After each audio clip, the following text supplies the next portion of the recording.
শপথ নিয়েছেন ত্রয়োদশ জাতীয় সংসদ নির্বাচনে নবনির্বাচিত সংসদ সদস্যরা। সকালে জাতীয় সংসদ ভবনে শপথ পাঠ করেন প্রধান নির্বাচন কমিশনার এম নাসিরুদ্দিন। এ সময় বিএনপির সংসদীয় দলের নেতা নির্বাচিত হন তারেক রহমান। এদিকে বিএনপি সংবিধান সংস্কার পরিষদের শপথ না নেয় জামায়াত এনসিপি সহ 11 দলীয় জোটের মধ্যে শপথ নেওয়া নিয়ে সংশয়ের তৈরি হয়। পরে জামায়াত তহদিন জোট ও এনসিপির এমপিরা দুটি শপথই নিয়েছেন। আরও জানাচ্ছেন মুশফিকুর রহমান। যে কর্তব্যভার গ্রহণ করিতে যাইতেছি। সকল জল্পনা কল্পনার পাঠ চুকিয়ে ত্রয়োদশ জাতীয় সংসদ নির্বাচন শেষে শপথ নিলেন নবনির্বাচিত সংসদ সদস্যরা। পালন করিব। সকালে সংসদ ভবনে শপথ গ্রহণের নির্ধারিত স্থানে আসতে থাকেন দেশের বিভিন্ন প্রান্তের নবনির্বাচিত সংসদ সদস্যরা। যানজটের কারণে নির্ধারিত সময়ে সংসদে প্রবেশ করতে পায়ে হেঁটেও আসেন অনেক সংসদ সদস্য। 3টি প্রহসনের নির্বাচন আমরা দেখেছি। বাংলাদেশে যে আবার কবে সুষ্ঠু নির্বাচন দেখব এ নিয়ে উৎকণ্ঠিত ছিলাম।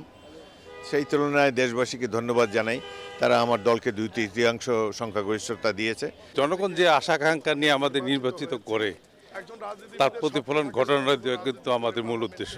মানুষ তার অধিকার ফিরে পেয়েছে, সুতরাং এটি তো মানুষের মধ্যে একটি গণতান্ত্রিক স্বপ্ন ছিল দীর্ঘদিনের, সেই স্বপ্ন বাস্তবায়ন হচ্ছে, সেই কারণে স্বতঃস্ফূর্ততা রয়েছে। সকাল 10:30 নাগাদ শপথ নেন বিএনপি এবং শরিক দলের সংসদ সদস্যরা।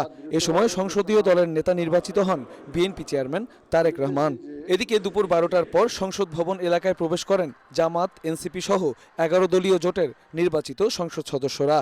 বিএনপি সংবিধান সংস্কারের শপথ না নেয়ায় হতাশা প্রকাশ করেন জামাতের নায়েবে আমির ডাক্তার আব্দুল্লাহ মোহাম্মদ তাহের। সংস্কারের প্রতি শপথ না নেওয়া আমরা মনে করি এটা সংস্কারকে অবহেলা করছে, এই বিষয়ে আমরা সিদ্ধান্ত নেব।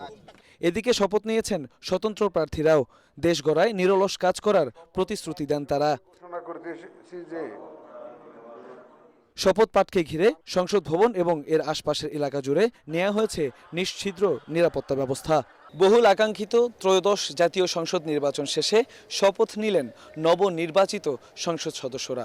তারা বলছেন, যাদের ম্যান্ডেট নিয়ে সংসদে এসেছেন তাদেরকে দেয়া প্রতিশ্রুতি অনুযায়ী কাজ করবেন তারা। এছাড়া দেশের সুরক্ষা এবং সার্বিক উন্নতি, পাশাপাশি গণতন্ত্র রক্ষায় আপোষহীনভাবে কাজ করার অঙ্গীকারবদ্ধ হন নবনির্বাচিত সংসদ সদস্যরা। মুশফিকুর রহমান, এটিএন বাংলা, ঢাকা।